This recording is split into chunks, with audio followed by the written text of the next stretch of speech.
웹툰 작가 주호민이 지난해 특수교사를 고소한 것이 뒤늦게 알려져 논란이 되고 있다. 주호민은 지난해 9월 경기도의 한 초등학교 특수교사 A씨를 고소했고, 이에 재판에 넘겨진 A씨는 직위 해제되었다. 방금 들어온 소식에 의하면 임태희 교육감은 31일 페이스북에 발달 장애 아들을 학대한 혐의로 아동학대 신고를 받아 직위 해제된 경기도 한 초등학교 특수교육 선생님을 내일 8월 1일 자로 복직시키기로 했다고 전했다. 이어 이번 사건은 교사 개인 문제가 아니라 경기도 교육청 특수교육 시스템 전체를 흔들 수 있다고 생각한다며 이제 선생님들이 더는 혼자 대응하지 않도록 교육청이 기관 차원에서 대응하겠다고 강조했다. 임태희 교육감은 검찰청이 정식 재판을 청구했다는 이유만으로 직위 해제가 되면 현장에서 사명감을 갖고 특수교육에 임하는 선생님들에게는 큰 상처가, 다른 특수아동, 학부모분들은 큰 피해를 볼 것이라며 앞으로 교육청은 진상이 명백하게 규명되기 전까지는 선생님들에 대한 무분별한 직위 해제를 하지 않겠다고 적었다. 주호민의 아들은 비장애인 학생들과 수업을 듣던 중 여학생 앞에서 바지를 내려 분리조치됐다. 이에 A씨는 분리조치됐으니 다른 친구들을 사귀지 못할 것이라는 취지의 발언을 했다. 이를 아들의 가방에 녹음기를 켜놓은 채로 등교시킨 주호민의 아내가 들었다. 이에 주호민은 아들이 특수학급으로 분리조치되며 등교를 거부해 확인하기 위해 녹음기를 가방에 넣었다며 녹음 내용에는 단순 훈육이라 보기 힘든 상황이 담겨 있었다고 밝혔다. 이에 변호사 5명, 경찰서에서 담당관과의 상담 끝 경찰에 신고했다며 교사의 행위가 정당한 훈육이었는지, 발달장애 아동에 대한 학대였는지 여부는 재판 결과가 나올 때까지 기다려주시면 감사하겠다고 입장을 밝혔다. 하지만 네티즌들은 주호민이 아들에게 녹음기를 넣어 등교시킨 것, 변호사 5명의 자문을 받은 것 등에 경악하며 반발하고 있다. 최근 교권 추락 문제가 논의되고 있었던 만큼 주호민의 논란은 이와 맞물려 정치권에까지 언급되며 파장이 일고 있다. 이 가운데 주호민이 지난해 10월 19일 출연한 유퀴즈 온 더 블럭 방송분도 도마에 올랐다. 주호민이 A씨를 고소한 지 한 달도 안 된 시점에서 녹화에 참여했기 때문이다. 주호민은 신과 함께가 영화화돼 대박났을 당시 아들의 자폐 판정으로 가장 힘든 시기를 보냈다며 밖에서는 축하받고 집에 오면 아내와 둘이 앉아 어떻게 살아야 되지 했다. 그때 인간 주호민이 쓰러지고 아빠 주호민이 일어났다는 생각이 들더라. 그때부턴 아이한테 많이 신경 썼다고 밝혔다. 주호민은 아이가 자폐가 있단 얘기를 안 하고 살았다. 친한 지인들은 알지만 굳이 방송에서는 얘기를 안 했다. 근데 어느 순간 아내가 왜 방송에서 둘째 얘기만 해라더라. 뒤돌아보니 그랬더라. 그때 너무 부끄러웠다며 얘기를 하니까 이해해 주시는 분들도 생기고 주변에서 사실 우리 아이도 하면서 얘기를 해주셨다. 내가 왜 얘기를 안 했을까 후회가 되더라라고 밝혔다. 주호민은 아들에 대해 너무 밝고 사람을 좋아하고 근데 표현이 서툴다. 사람에게 다가가지만 그만큼의 반응은 오지 않아서 항상 외로워 보인다. 그래서 보고 있으면 가슴이 아프고 항상 안아주고 싶은 친구라고 밝혔다. 자폐 스펙트럼에 대해 다룬 화제작 이상한 변호사 우영우에 대한 생각도 밝혔다. 주호민은 아쉬운 부분이 있었다며 너무 재밌게 봤다. 자폐 스펙트럼에 대해 많은 사람들에게 이해를 준 좋은 드라마지만 주변인들이 너무 천사밖에 없다. 너무 친절하다. 그게 판타지처럼 느껴졌지만 장애인 주변인의 롤모델을 제시했다는 점에선 너무 좋다. 이런 이웃이 되어야겠다는 생각을 하게 한다면 최고의 의의라 생각한다고 밝혔다. 이에 누리꾼들은 다음과 같은 반응이다. 알고 보니 뼈있는 말이었네. 주변 사람이 악마처럼 보였던 걸까? 천사를 고소해놓고 아들이 돌발 행동하고 특수교사 고소한 게 2022년 9월에 일어난 일. 유퀴즈 촬영은 2022년 10월 5일 개소름이네. 본인이 악하니까 주변 사람들이 악마처럼 보였네. 주호민이 아들을 언급한 또 다른 방송분도 재조명됐다. 주호민은 지난해 7월 유튜브 채널 푸아아TV에 공개된 심야신당 코너에 출연해 첫째가 장난이 굉장히 심하다. 아무래도 우리는 부모니까 받아줄 수 있는데 아이가 학교에서 수업 중 배꼽을 보여주거나 바지를 내린다거나 돌발 행동을 선생님에게 전해들을 때가 있다며 공개 수업에 갔는데 우리 아이만 동떨어진 섬처럼 있는 모습을 보면 억장이 무너진다고 말했다. 해당 방송분은 현재 유튜브상에서 찾아볼 수 없는 상태지만 편집된 영상 등이 확산되며 주호민을 둘러싼 갑론을박이 이어지고 있다. 이외에도 주호민의 아내 한수자 한우리가 그린 웹툰도 함께 회자되고 있다. 한수자는 2019년 우리는 핑퐁가족이라는 웹툰에서 자신의 가족의 경험을 녹여냈다.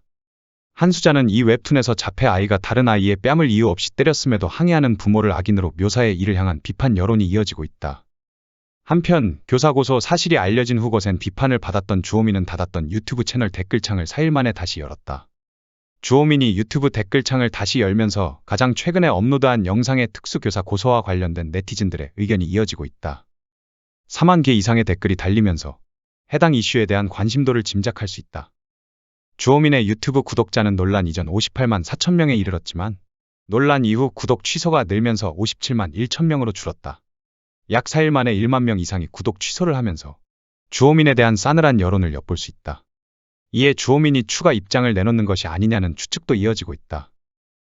주호민은 지난 26일 자신의 아들의 특수교사를 신고해 현재 재판이 진행 중이라고 밝혔다. 주호민은 재판 결과를 기다려 달라고 하지만 여론은 점점 악화되고 있다. 특수교사의 사건 경위서와 학부모들의 탄원서, 인터뷰들이 공개될 때마다 대중은 놀라고 있다. 주호민이 학부모가 교사를 달달 볶은 것은 사실이 아니다라고 했는데 여러 증언에 따르면 그는 주말에도 밤에도 추석 연휴에도 담임을 볶았다고 한다.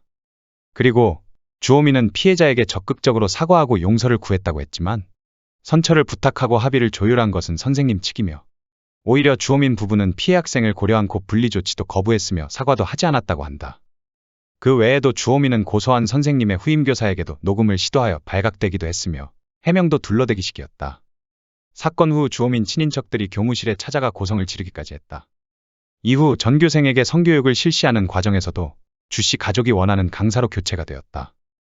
주호민을 비판하는 목소리가 커지고 있는 가운데 특수교사 A씨에 대한 선처를 호소하기 위해 탄원에 나선 학부모 교사들도 급격히 늘고 있다. 31일 법조계에 따르면 A씨를 위해 작성된 학부모, 교사 등 약 190명의 탄원서가 사건 심리를 맡고 있는 수원지방법원 형사 9단독에 접수됐다. 앞서 지난 28일 약 80명의 탄원서가 무더기로 제출된 데 이어 또 한 번 탄원 릴레이가 펼쳐진 것이다. 현재 A씨를 위해 나선 탄원인만 300명에 육박한다. 이들은 A씨가 교단에 다시 복귀할 수 있도록 재판부의 선처를 구하는 내용의 탄원서를 작성한 것으로 알려졌다. 이날 경기도교육청 소속 특수교사 배재희씨가 SNS를 통해 아무리 생각해도 선을 넘었다고 공개적으로 비판하는 등 주호민을 향한 여론이 부정적인 만큼 A씨의 선처를 위한 탄원은 늘어날 것으로 전망된다. A씨에 대한 3차 공판은 오는 8월 28일 예정돼 있다. 이날 공판에는 A씨에 대한 피고인 신문이 이뤄질 전망이다. 학부모, 교사들의 집단 탄원이 향후 재판 결과에 어떤 영향을 미칠지 귀추가 주목된다. 한편 주씨가 아들과 교사의 대화를 몰래 녹음한 것을 두고 민형사상 책임을 물을 수 있는지 법조계의 시각이 엇갈리고 있다. 일각에서는 주씨가 통신비밀보호법을 위반했다는 의견이 나오는 반면 주씨 행동에 공익성이 있다면 죄가 안 된다는 시각도 존재한다. 통비법 제14조는 누구든지 공개되지 아니한 타인과의 대화를 녹음하거나 전자장치 또는 기계적 수단을 이용해 청취할 수 없다고 규정한다. 주씨 역시 아들과 교사의 대화를 제3자의 입장에서 녹음한 만큼 이 조항을 위반한 것으로 볼 수 있으나 이 사건의 경우 공익성과 불가피성을 인정받아 위법성이 조각될 수 있다. 주씨 부부는 녹음된 교사의 발언을 증거물로 제출한 것으로 알려졌다. 이근우 법무법인 화우 변호사는 주씨는 아이가 등교를 거부해서 녹음을 한 것이라고 주장하는데 학대를 의심할 만한 충분한 정황이 있어야 형사처벌을 피할 수 있다고 설명했다. 그동안 우리 재판부는 몰래 녹음의 통비법 위반 여부에 대해 엇갈린 판단을 내놓은 바 있다. 설령 주씨의 몰래 녹음 행위가 합법이라 하더라도 증거 능력을 인정받는다는 보장은 없다. 법조계에서는 주씨가 형사처벌과는 별개로 민사상 손해배상 책임을 물게 될 가능성도 있다고 전망한다. 주씨의 녹음으로 인해 A씨의 인격권이 침해됐다면 손해배상 여지가 있다. 이는 모든 국민은 인간으로서의 존엄과 가치를 가지며 행복을 추구할 권리를 가진다는 헌법 제10조에 의거한다. 한편 경기도 교원단체 총연합회는 주씨 논란과 관련한 성명을 내고 교육당국은 특수교사의 실태를 정밀 파악하고 그에 맞는 교권보호 대책을 마련해야 하며 재판부는 해당 교사가 처한 암담한 교육 현실을 고려해 무죄를 선고해야 한다고 주장했다. 주호민을 향한 특수교사들의 반발에 이어 맘카페까지 들썩였다. 주호민이 경기도 성남시 분당 고기초등학교를 쑥대밭으로 만들어 놓고 여름방학 몇 달 전 최근 서울 중랑구에 위치한 무무초등학교로 전학했다는 소식이 퍼지며 몇몇 맘카페 회원은 가는 곳마다 문제가 생겨 불안하다. 사실 여부가 밝혀지기 전 전학이라니. 무무초에서도 문제가 생길까 걱정된다 등의 반응을 이어가며 불안감을 조성했다. 주호민 아들이 전학한 학교에서는 이미 비상사태가 벌어졌다는 등 주호민 가족에 대해 거부 반응을 보이고 있다. 주호민이 당부한 대로 재판 결과가 나오면 정당한 훈육이었는지 발달 장애 아동에 대한 학대였는지가 나올까? 하지만 여론은 이미 등을 돌렸다.